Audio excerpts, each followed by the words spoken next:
Ya. Secara syariat tentunya kita paham izalatun najasati, menghilangkan najis yang keluar dari makhrajil bauli awil ghaiti, menghilangkan najis yang keluar dari tempat keluarnya air kencing awil ghaiti atau kotoran kita itu ya. Ghaid itu yang kita keluarkan dari hasil yang kita makan kemudian kita keluarkan itu. Menggunakan apa? Bimain, menggunakan air, au hajarin, atau menggunakan batu,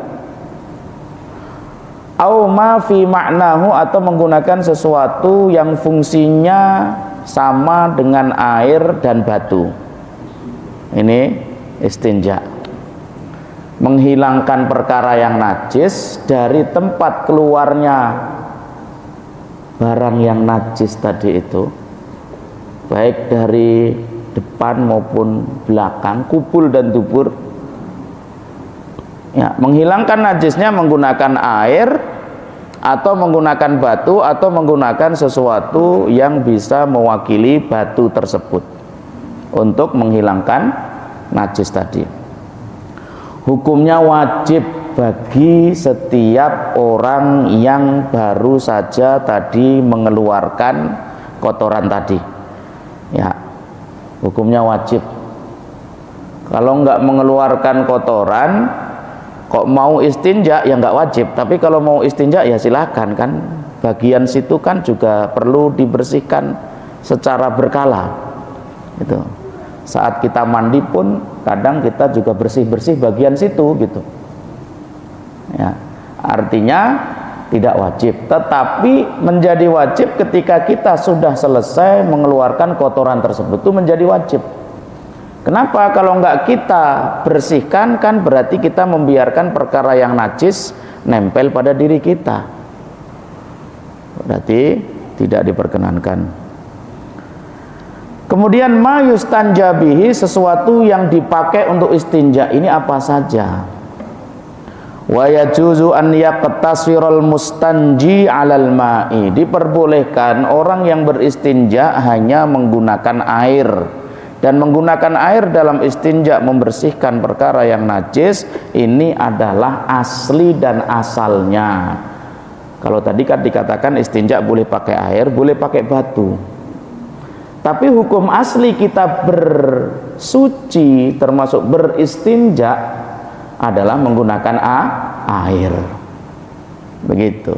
Ketika air itu ada di depan kita, dimudahkan untuk kita gunakan, maka kalau bisa jangan berpindah dengan alat lain. Airnya banyak menggenang di depan kita, lah kok kita istinjanya pakai batu, ya kan? Seperti itu. Kalau air kesulitan memakai, mungkin udah kebelet kan di pinggir jalan, lagi nyupir contohnya kan, kanan kiri jauh dari toilet, turun parkir pinggir jalan, ngacur di pinggir sawah, ya kan, nggak ada air nih di kalenannya. Kalaupun ada air susah, bisa kejelungup nanti. Nah, akhirnya apa? Oh, ada batu di sampingnya, ambillah batu tersebut untuk membersihkan tempat yang kena najis tadi. Ya, begitu. Au ala salasati ahjarin, kalau tidak bisa menggunakan air berarti boleh menggunakan batu 3 kali. Batu 3 kali. Ngusep. Diapakan namanya? Diusep gitu ya. dilapke ngoten iki, dilapke. Ya. Atau kalau tidak dengan 3 batu, boleh dengan 1 batu, tapi 1 batu tersebut punya 3 sisi yang berbeda. Contohnya segitiga dia batunya, atau segi 4, atau bulat tapi kita bisa mengira-ngira sisinya. Kita pegang gini, ini ke satu sisi kita pakai nyolek, gitu kan, sambil diteken ya biar.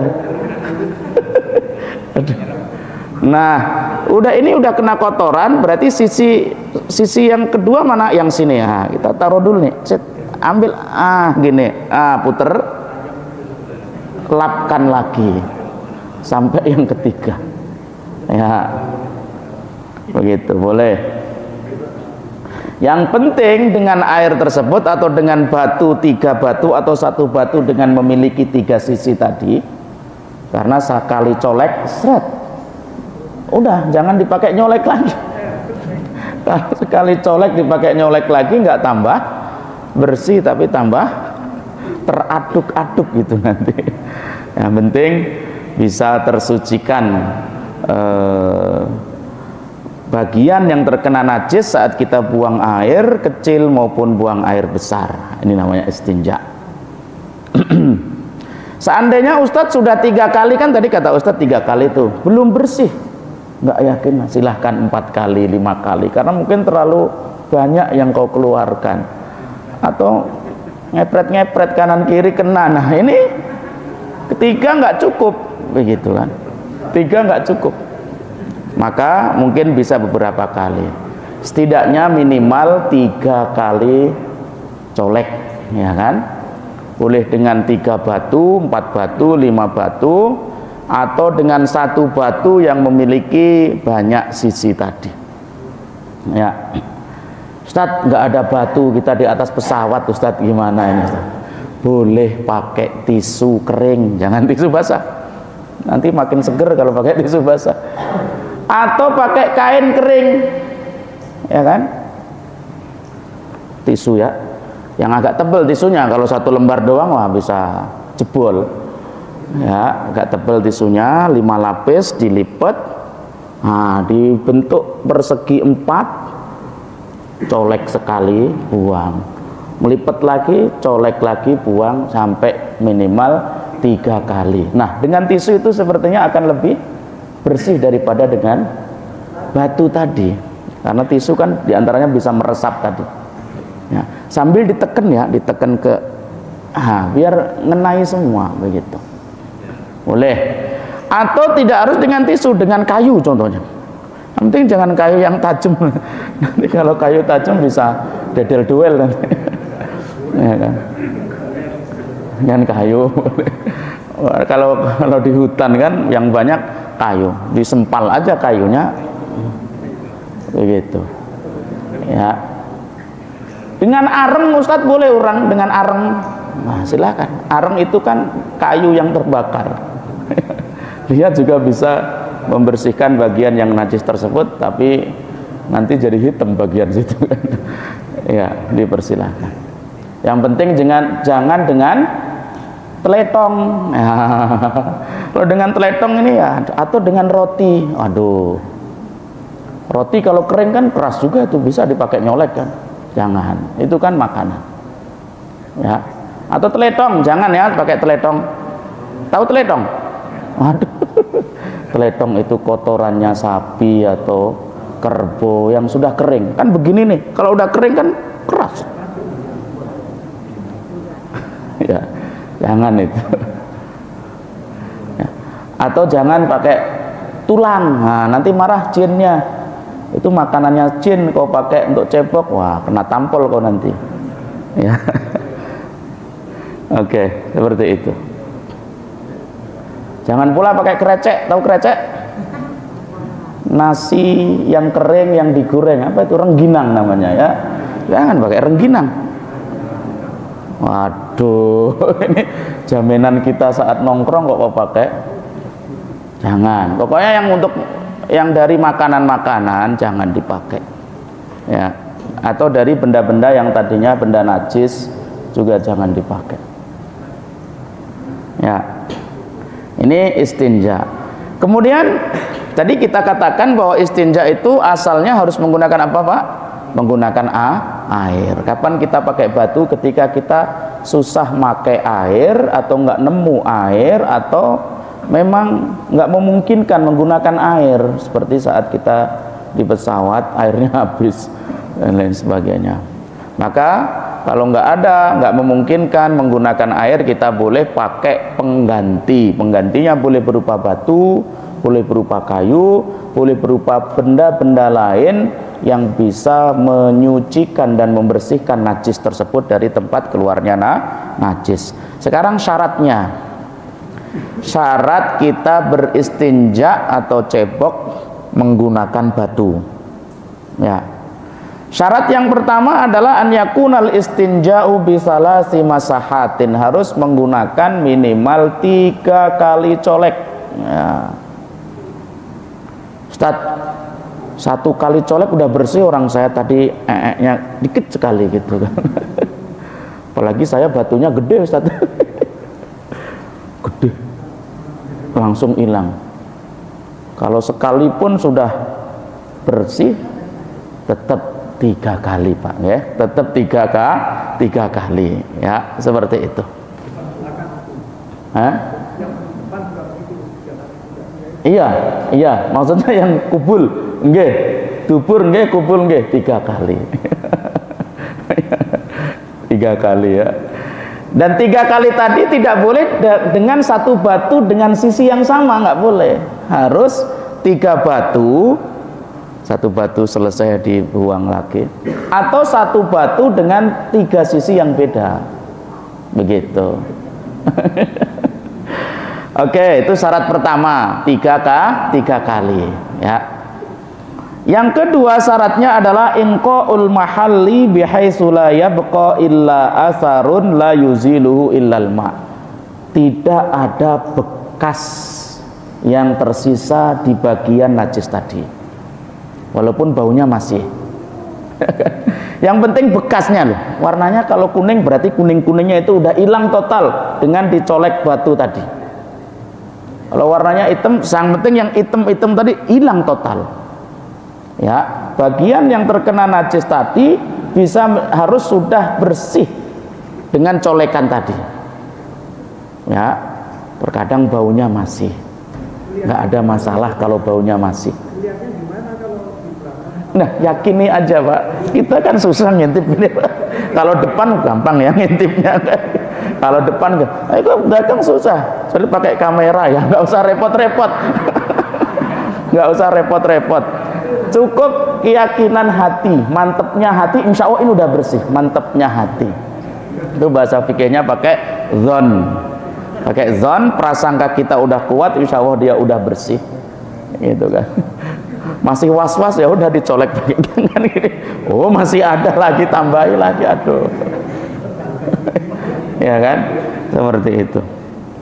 Yang penting hati kita udah mantep, yakin, insya Allah udah bersih, udah beres. Oke. Itu yang kedua. Yang ketiga, Allah yajifal khariju an najisu. Yang keluar, benda najis yang keluar dari kubul dan dubur tadi belum kering Pak. Kalau udah kering kan udah nempel begitu. Kalau udah nempel susah dicolek pakai tisu, malah tisunya yang dedel-doel, ya kan? Atau batunya yang berantem dengan dia yang sudah kering tadi. Berarti masih seger, masih agak ini, langsung dicolek. Jangan tunggu kering, ya kan? Kalau udah kering kan udah susah diambil. Ya. Yang keempat, Allah yantaqila an mahalli khuruji ila amakina ukhra haulahu. Najis tersebut tidak ngecer-ngecer ke tubuh kita yang lain, ke baju, ke tempat yang lainnya sehingga kita kesusahan. Berarti kalau terjadi seperti itu, yang kita sucikan nggak hanya bagian yang keluar kotoran tadi, tempat-tempat yang tersebari tadi juga. Apalagi kalau kamu pecirit ya kan, nggak tahan sambil lari ceret sampai kaki-kaki, pas nyopot bajunya kena muka juga, aduh. Kan celananya kena, mau dicopot kena muka, wah ini harus mandi, ini nggak hanya istinja ya, seperti itu. Syarat yang kelima, Allah yatro'a alaihi najasun akhar ajnabiyun anhu. Enggak kecampur najis lain yang datang dari tempat lain. Ya ini enggak kebayang juga gitu kan. Mungkin saja ya kan saat kamu duduk di situ ternyata kamu duduki tai kebo, ya kan? Berarti tai campur. Nah jangan. Berarti udah melebar kemana-mana itu. Nah, atau kena najis lain apapun lah, jangan kecampur ya. Oke. Kalau beberapa syarat 1 sampai 5 tadi tidak bisa dipenuhi, maka wajib menggunakan air. Ya. Kemudian ketika kita selesai istinja sampai rumah ketemu air, maka diperkenankan bilas, namanya bilas lagi pakai air. Ya. Diperkenankan bilas dan oke. Kalau udah ketemu air lagi diperkenankan bilas yang bersih. Ya, ini sebetulnya tergantung apa ya yang kita yakini. Nah, ya kita yakini. Sebetulnya istinja itu tadi sudah cukup. Ya.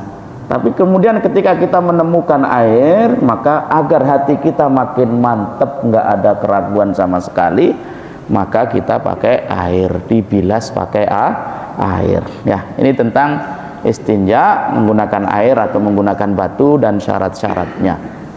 Ya. Kemudian bab selanjutnya adalah tentang tata krama qadaul hajati. Adabu qadail hajati. Adab-adab atau tata krama buang air, baik buang air besar maupun buang air kecil. Ya. Tata kramanya yang pertama adalah dia wayajtanibu qadil hajati fil khala'i mayali. Orang yang buang hajat, kita bahasanya buang hajat ya, atau buang air besar atau kecil, harus menjauhi beberapa hal berikut. Yang pertama yang harus dijauhi atau dihindari adalah istiqbalul kiblati, menghadap kiblat atau membelakangi kiblat. Jangan menghadap kiblat atau jangan membelakangi kiblat ketika kita melakukan pembuangan kotoran tadi fis sahra'i. Fis sahra itu di padang pasir, maksudnya di sini ada di tempat terbuka. Nah, ketika kita melakukan BAB atau BAK di tempat terbuka, hindari menghadap kiblat atau membelakangi kiblat. Artinya kalau kita enggak di tempat terbuka diperbolehkan. Contohnya di tempat-tempat yang ada bangunannya, di rumah, di toilet-toilet masjid, ini kan udah tertutup, enggak ada orang yang melihat, maka tidak ada masalah menghadap kiblat atau membelakangi kiblat. Tapi kalau bapak-bapak ingin hormat juga, ya udahlah jangan menghadap atau membelakangi kiblat walaupun di tempat tertutup juga. Artinya begitu. Yang kedua, dia menghindari BAK atau BAB filma irrokidi, di air yang menggenang. Nah, ini harus dihindari. Walaupun air tersebut sedikit atau banyak, jangan buang kotoran najis di air yang menggenang. Apalagi air tersebut air yang dipakai mandi oleh banyak orang, dipakai bluron, nyebur, berenang oleh banyak orang, kok pipis di situ. Kadang orang kalau nyilem di situ minum air pipismu, itu berarti jangan. Kebelet naik dulu ke atas ke toilet, pipis, turun lagi ke kolam renang. Ya, adik ini ya, jangan dibiasain pipis di air yang menggenang tersebut. Yang ketiga juga harus menghindari kencing atau buang air besar di air yang mengalir. Ini juga tidak boleh. Air menggenang lebih nggak boleh. Air mengalir aja disunahkan jangan kita kencing. Ini adab ya, tata krama. Ya, apalagi di sungai-sungai di kampung. Kita tahu di sono ada yang mandi, nyuci, isah-isah. Kita di sini buang air besar. Buang air besarnya mencret lagi kan, mencar-mencar gitu kan. Astagfirullahaladzim. Dulu saya kecil begitu Pak. Kita pinggir sungai gitu kan. Kita zaman saya kecil kan toilet, kemudian kamar mandi di rumah itu belum ada. Orang nyarinya di kali, di sungai. Sesuai dengan kan sungai itu kan mengalir di sepanjang kampung kita gitu. Saya blok sini ya tempat mandinya yang situ. Bapak-bapak ini blok sini tempat mandi. Bagian yang sana kita mandi bareng. Kebetulan saya ya kena. Sama juga saya yang di sini ada yang blok sana mandi di sana. Saat selurup, tahu selurup? seluruh nyilem tai orang. Ini adabnya. Intinya minimal kalau nggak ada tempat buang air besar atau kecil kecuali sungai, tengok-tengok dulu lah. Oh, di sana nggak ada orang, baru kok laksanakan itu. Kalau ada orang ya tunggu sebentar lah. Atau alirannya jangan sampai mendekat orang tersebut gitu kan. Biasanya kan kita buang airnya kalau di sungai itu nggak harus kita nongkrong di atas, kita sambil silem gitu biasanya. Sambil silem sambil gitu kan. Keluar tiba-tiba orang nggak tahu itu tadi siapa yang buang. Nah, tetap menghindar dari orang tersebut karena khawatir mengenai orang tersebut ya. Kita tidak diperkenankan untuk menyakiti orang dengan dengan kata-kata, dengan perbuatan, dengan kotoran, kita tidak diperkenankan. Ya.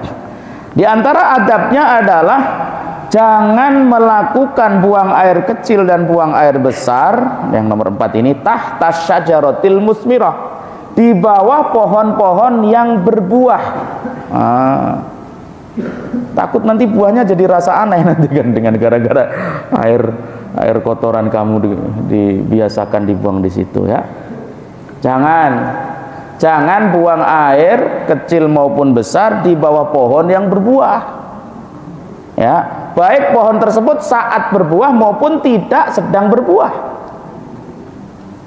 Ya, ini diantara adabnya.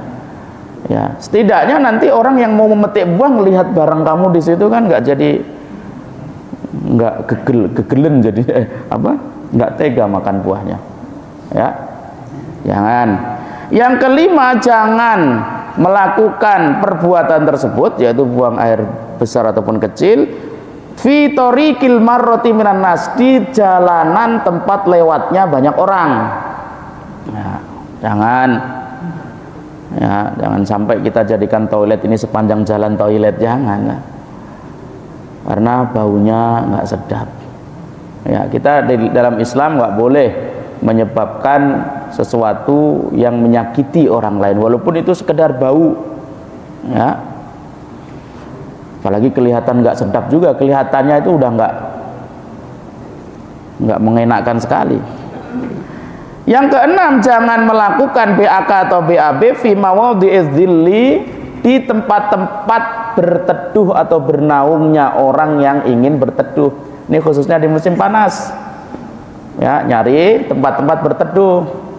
Ada emperan, biasanya ada halte-halte yang ada payungnya, itu orang sambil nunggu kendaraan transportasi, jangan kau kencingi. Atau kalau di Arab di musim dingin itu ada tempat-tempat manas biar anget, orang keluar nyari matahari biar anget. Jangan pula kau kencingi tempat-tempat yang buat orang anget tadi ya, mencari sinar matahari. Ya. Yang ketujuh, jangan melakukan buang air kecil ataupun buang air besar fisaqbi fil ardi, di lubang-lubang yang kau temui di tanah. Ya, di lubang. Biasanya lubang-lubang tersebut ada makhluk hidup. Ya kan? Ya, kalau makhluk hidupnya nggak protes ketika kau kencingi. Kalau dia ular kau kencingi langsung nongol, habis itu kau barang punya, ya kan?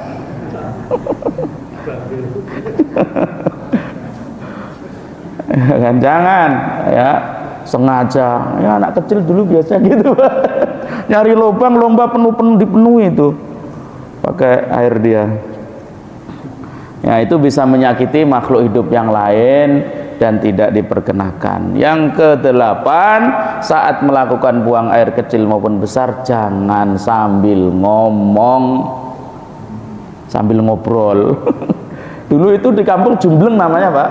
Jumbleng namanya ya. Jumbleng itu berjajar-jajar dulu. Di pinggir kali, kadang di atas kali itu berjajar-jajar. Sambil ngobrol. Nah, sekarang ini mungkin sambil HP-an. Sambil chattingan, ya Allah. Jangan ya.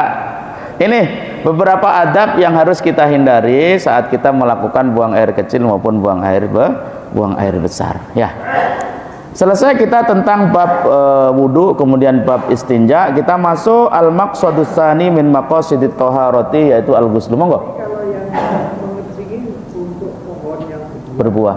tidak boleh. Iya. Nah, kalau misalnya itu kita memupuk pakai pupuk kandang, gimana? Kalau sifatnya sudah jadi pupuk boleh lah Pak mungkin ya. Tapi kalau masih seger itu tadi kan belum jadi pupuk Pak.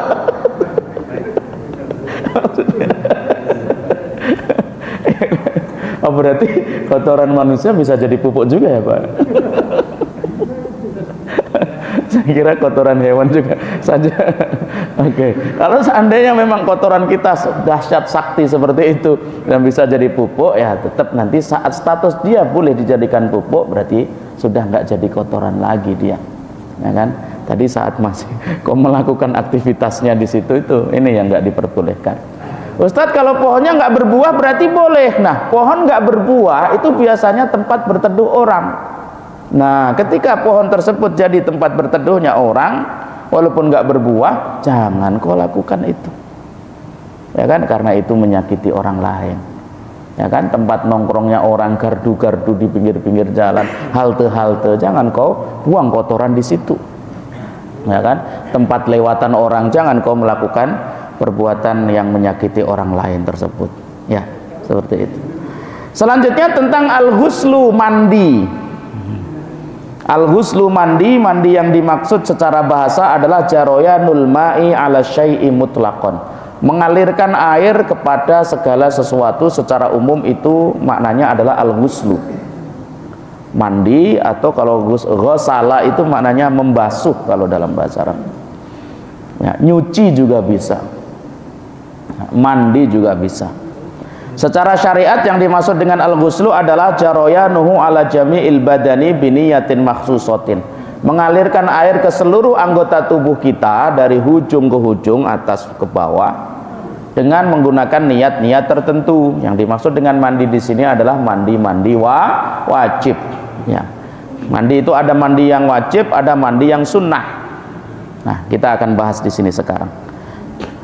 Jadi ada mandi wajib, ada mandi sunnah. Sekarang mujibatul ghusli, hal-hal yang mewajibkan kita melakukan ghusl atau mandi, artinya mandi wajib. Perkara apa yang menjadikan kita harus dan wajib mandi? Yang pertama adalah, ini ada 6 perkara, ya. Dari 6 tersebut ada 3 yang mana laki-laki dan perempuan memiliki kewajiban yang sama. Nah, dari 6 perkara yang mana 3 dari 6 yang mana laki dan perempuan memiliki kewajiban yang sama, harus wajib mandi, yaitu iltiqaul khitanaini. Iltiqaul khitanaini ini bertemunya 2 khitan. 2 khitan ini khitannya laki-laki dan khitannya perempuan, yaitu hubungan suami istri.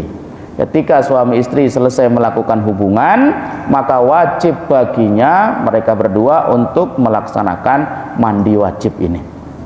Ini yang pertama. Yang kedua, inzalul mani, ketika keluar air mani, ya. Keluar air mani ini wajib mandi, baik keluarnya saat berhubungan maupun di luar berhubungan. Ketika ada keluar itu, ya, maka wajib mandi. Baik keluarnya saat mimpi, ketika bangun tidur ternyata basah kuyup, itu juga wajib mandi, keluar mani. Atau melihat hal-hal yang membuat dia bersyahwat, akhirnya keluar air mani tersebut, maka wajib mandi keadaannya. Yang ketiga, ketika dia mati, nah, wajib dimandiin, bukan mandi sendiri, dimandiin. Nah, kalau mati dimandiin, ya, bukan mandi sendiri. Ini 3 hal, baik laki maupun perempuan. Ketika 3 hal tersebut terjadi, maka wajib mandi. Kemudian ada 3 perkara yang lain yang mewajibkan mandi khusus untuk kaum perempuan. Ibu-ibu didengarkan ya. Nah, yang pertama adalah al-haidu, haid. Ya, jadi laki-laki nggak ada haid loh ya, jangan alasan haid. Yang kedua an-nifasu, nifas. Yang ketiga al-wiladatu, melahirkan. 3 perkara ini terjadi hanya di kaum Hawa, kaum perempuan. Ya, selesai melahirkan mandi, selesai nifas mandi, selesai haid mandi. Ya. Kemudian hal-hal yang fardu dalam mandi, faraidul ghusli, halaman 26 bagi yang adik-adik. Ada 3 perkara yang wajib dilakukan saat kita melakukan mandi besar atau mandi wajib tadi. Yang pertama dan yang paling utama adalah an-niyatu, niat. Niat, harus niat. Niatnya apa? Fayanwil junuba raf'al janabati. Orang yang sedang junub tadi niat ingsun menghilangkan junub,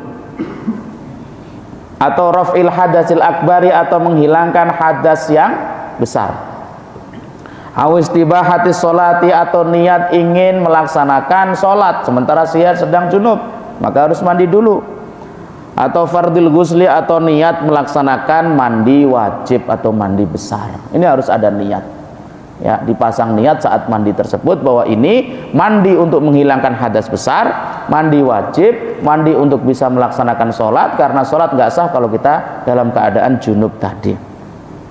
Yang kedua, izalatun najasatil ainiyati, menghilangkan najis-najis yang ainiyah. Ainiyah itu yang tampak oleh mata, yang kelihatan. Ya, karena darah-darah tadi itu kan najis. Ketika darah-darah tersebut ada, maka benda-benda yang sifatnya najis, baik itu darah maupun yang lainnya, harus dibersihkan juga. Ya, harus dibersihkan juga. Ini dilakukan kapan? Sebelum mandi. Gitu. Jadi sebelum mandi dilakukan harus bersih-bersih dulu badan-badan yang akan dimandiin tadi. Ada kena najis, dibersihkan dulu najisnya. Yang ketiga, setelah itu semua dilakukan, isolul ma'i ila jami'i sya'ri wal basyrati, mengalirkan air ke seluruh tubuh dari ujung kepala rambut sampai ke semuanya, semua mengenai wal basyrati, kulit. Sawaun kana sya'ru khafifan aw kasifan, baik rambutnya tebal maupun tipis, min ra'sin aw ghairihi, yang ada di kepala ataupun yang ada di selain kepala, semua harus dikenai air. Falau tawaqqafa dzalika ala naqdi sya'ril madfuri, kalaupun seandainya dia harus melepaskan rambutnya yang dikelabang, yang dikelabang tahu? Yang dikepang ya. Ya kan? Maka harus dilepaskan, wajib naqduhu, maka rambut kepangnya tadi harus dilepaskan sehingga rambutnya semuanya mengenai air. Wal muradu bil basyrati adzahirul jildi. Yang dimaksud dengan basyrah adalah kulit yang luar ini. Jadi semua bagian kulit harus terkena air, termasuk rambut-rambut yang masih nempel di tubuh kita, baik rambut kepala, rambut di bawah tangan atau di bawah pusar, harus mengenai air semuanya. Ya, kalau rambut kita tebel, panjang, kemudian dikepang atau dikelabang, biar rambutnya kena maka harus dilepas kepangnya tersebut. Ya, rambutnya kena. Ini yang wajib. Sunnahnya apa saja? Sunnah-sunnah wudhu yang pertama adalah atasmiyatu, membaca bismillah. Yang wajib tadi apa? Niat. Kalau membaca bismillah atau bismillahirrahmanirrahim, ini sunnah. Ya, ini sunnah.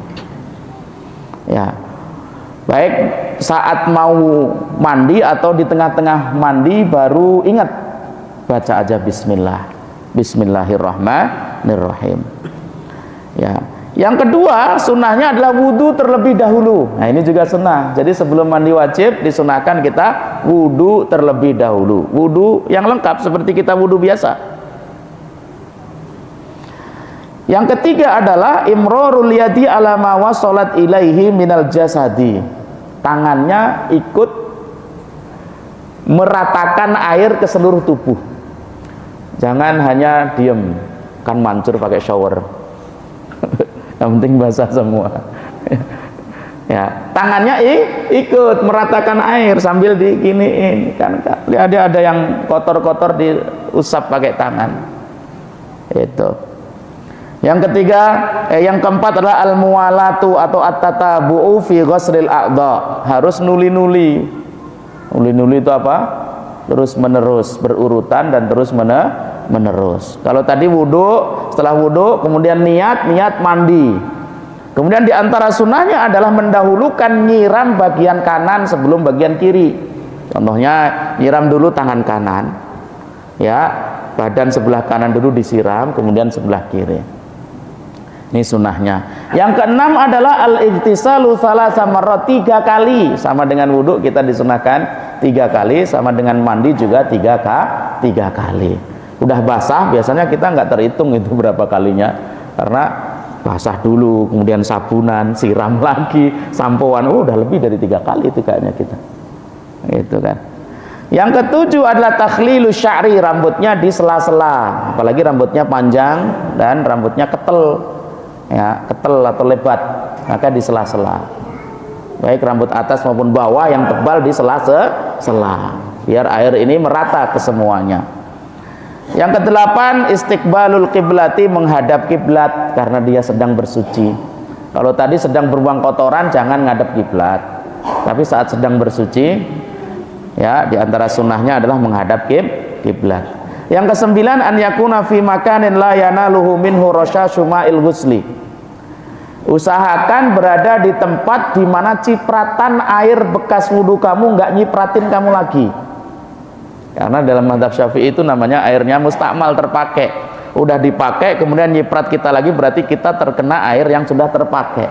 Maka disunahkan usahakan jangan terkena air yang nyiprati kamu dari bekas yang kamu pakai mandi tadi. Kalau susah nggak ada masalah. Ini hanya sunnah, artinya begitu. Nggak usah merepotkan diri ini gimana. Berarti harus kecil sekali showernya ini, biar nggak nyiprat. Apalagi kita pakai kayong pure di sini ada dinding, pasti balik lagi itu, balik lagi. Ya, diusahakan sebaiknya. Yang ke-10, tatabbu'u sanayal jildi wal amakinil lati la yasilu ilaihal ma'u bisuhulah.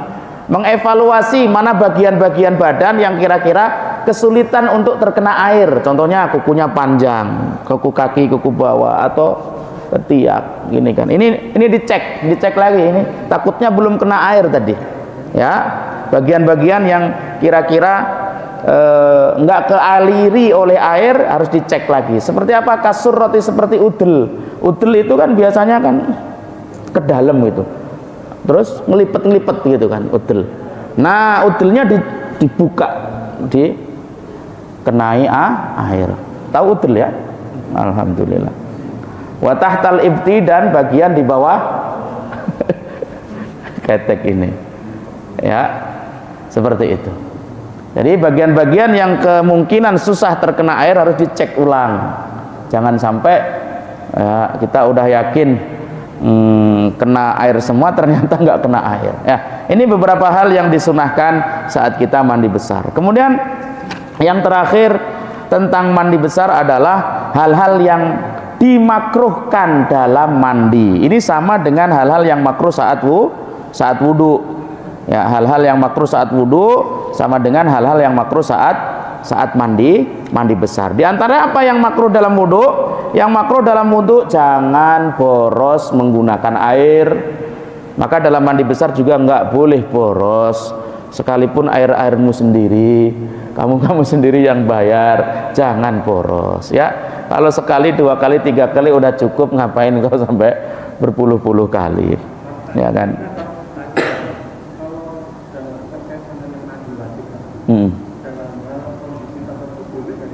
Dalam hal kondisi apa? Boleh nggak tayamum? Iya, diperbolehkan tayamum. Tayamum itu nggak harus guling-guling semuanya kena debu, nggak cukup. Nanti bab setelah mandi ini ada bab tayamum, insya Allah. Ketika kita susah memakai air, nggak bisa menggunakan air, tidak diperkenankan menggunakan air. Kalau kita pakai air harus bayar, langka tadi, maka boleh kita pakai cara pengganti mandi tadi, yaitu tayamum tadi. Ya. Di antara yang dimakruhkan saat bermandi adalah mendahulukan yang kiri daripada yang kanan. Sunnahnya kan kanan dulu baru kiri. Kalau kau mendahulukan yang kiri daripada yang kanan berarti makruh. Oke. Kemudian ma yahrumu alal junubi, apa yang haram dilakukan oleh orang yang sedang junub? Yang pertama adalah as-sholatu fardhon au naflan. Haram baginya melaksanakan sholat, baik sholat fardu maupun sholat sunnah. Orang yang junub, ya. Yang kedua, haram baginya membaca Al-Quran. Yang ketiga, haram baginya menyentuh Al-Quran dan membawanya, kecuali membawa di tas, tidak hanya Quran yang dibawa, gitu kan. Yang keempat, tawaf di Ka'bah juga tidak diperkenankan. Yang kelima, mendekam di masjid atau duduk-duduk di masjid, ya, kecuali ada darurat, anaknya main di masjid, dia harus segera mengambil anaknya, silahkan. Ya, ini hal-hal yang diharamkan bagi orang yang junub. Haram bagi mereka yang junub untuk melakukan satu tadi apa? Sholat, kedua baca Quran, megang Quran, membawa Quran, kemudian tawaf di Ka'bah, kemudian yang kelima duduk-duduk di masjid tanpa ada keperluan, jangan. Oke, itu tadi mandi wajib. Sekarang kita sedikit membahas tentang mandi sunnah. Ya, mandi sunnah diantaranya adalah guslul jum'ati, mandi Jumat. Sebelum berangkat Jumatan disunahkan kita mandi. Man tawaddo'a yaumal jumu'ati fabiha wa ni'mat. Barang siapa yang mandi dulu di hari Jumat, maka dia telah melaksanakan hal yang baik. Wa man iktasala, barang siapa yang tadi man tawaddo'a, barang siapa yang wudu di hari Jumat, maka dia telah melaksanakan kebaikan. Tapi wa man iktasala, barang siapa yang mandi terlebih dahulu, fal ghuslu afdal, maka lebih afdal dan lebih utama. Ini mandi sunnah. Mandi sunnah yang kedua adalah mandi Idul Fitri dan Idul Adha, ghuslul aidaini. Mandi dulu sebelum sholat Aid, ya. Yang ketiga, mandi kalau kita mau sholat istisqa. Yang keempat, mandi kalau mau sholat gerhana, baik gerhana matahari maupun gerhana bulan. Yang kelima, mandi ketika kita selesai memandikan orang yang mati. Itu disunahkan juga kita mandi. Yang keenam, mandi ketika kita mau ihram, baik ihramnya mau haji maupun umroh, mandi dulu, mandi ihram. Yang ketujuh, mandi ketika kita mau masuk Mekah, ya, baik masuk Mekahnya mau ihram haji ataupun umroh, ataupun tidak mau ihram, karena kita masuk kota atau tanah suci, maka disunahkan mandi. Yang kedelapan, disunahkan pula mandi ketika mau wukuf di Arafah di tanggal 9 Dzulhijjah. Ini mandi-mandi yang sunnah. Di antaranya lagi adalah mandi ketika kita sudah bau badan. Nah, itu enggak hanya sunnah lagi, itu kadang-kadang menjadi wajib, begitu. Ya, karena kalau kita membaui orang di sekitar kita dengan bau badan kita yang enggak sedap, maka ini juga membawa penyakit kepada mereka, menyakiti mereka maksudnya, maka kita wajib mandi. Intinya, segala bentuk keindahan dalam Islam dianjurkan sekali, dan segala bentuk yang menyakiti dan menyakitkan orang lain dalam Islam sangat-sangat dilarang. Ya, diantaranya kita ada syariat wudu, syariat mandi, syariat istinja, dalam rangka kita menjaga kebersihan dan menjaga keindahan. Masya Allah. Ya, sebelum kita tutup karena waktu Isya sudah masuk, ada pertanyaan dari hadirin sekalian, silahkan, monggo. Mandi Jumat diantara mandi sunnah, ya, iya, termasuk mandi sunnah, kecuali dia junub, berarti sunnah plus wajib. Pas Jumatnya pas junub, ya kan, karena sedang habis berhubungan dengan suami istrinya, maka di hari Jumat tersebut ketika mau datang Jumatan, dia dapat melaksanakan dua mandi tersebut dalam waktu yang sama, ya, mandi wajib plus mandi sunnah. Silahkan Pak. Pakai daun bisa, daun yang bisa dipakai nyolek, yang penting ya Pak, silahkan, itu menggantikan juga. Karena tisu itu kan berasal daripada dedaunan juga, berasal daripada, ya, yang penting fungsi untuk menghilangkan najis tersebut diperkenankan, terjadi, bisa terwujud, begitu. Ada lagi? Ya, tidak ada lagi? Silahkan Adim. Oke, alhamdulillah. Kalau tidak ada pertanyaan, kita cukupkan sampai di sini perjumpaan kita. Kita ketemu lagi pada hari Ahad yang akan datang. Subhanakallahumma bihamdika asyhadu an la ilaha illa anta astaghfiruka wa atubu ilaik. Wassalamualaikum warahmatullahi wabarakatuh.